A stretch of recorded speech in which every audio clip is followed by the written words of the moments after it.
नमस्कार, मी सौरभ घाटे. आज आपण शुभम दादांच्या झेंडूच्या प्लॉटवरती आलेलो आहोत. त्यांनी आपल्या नेक्सा कंपनीचे खत त्यांच्या झेंडूसाठी वापरले होते. आलेला रिझल्ट त्यांच्याकडून आपण जाणून घेऊया. नमस्ते. नमस्कार, मी शुभम अशोक चव्हाण, कोपर डेवेली. तर झेंडूची लागवड केल्यापासून 50व्या दिवशी बाजार काढला व तिथून आम्हाला हार्वेस्टिंगच होत नव्हतं की अशी साईज राहत होती. तर आमचे मित्र सौरभ घाटे त्यांना आम्ही विचारलं की असे आमची साईज होईना झाल्या तर काय करावं लागेल.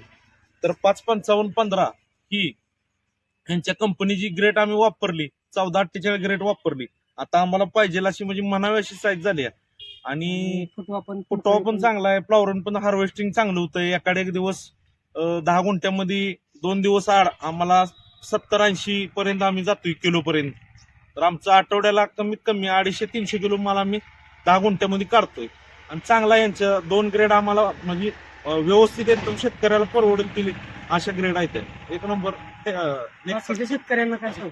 बाकीच्या शेतकऱ्यांना सांगेन, जर झेंडू लावणार असेल तर तुमच्या कंपनीच्या नेक्सा कंपनीच्या 55517 व 15 व 1448 हीच ग्रेड वापरा. आणि तुमचं बऱ्यापैकी विजिट असल्यामुळे झेंडूचा प्लॉट सगळा तुमच्या निदर्शनाखाली आहे. धन धान्य देई जोडते मना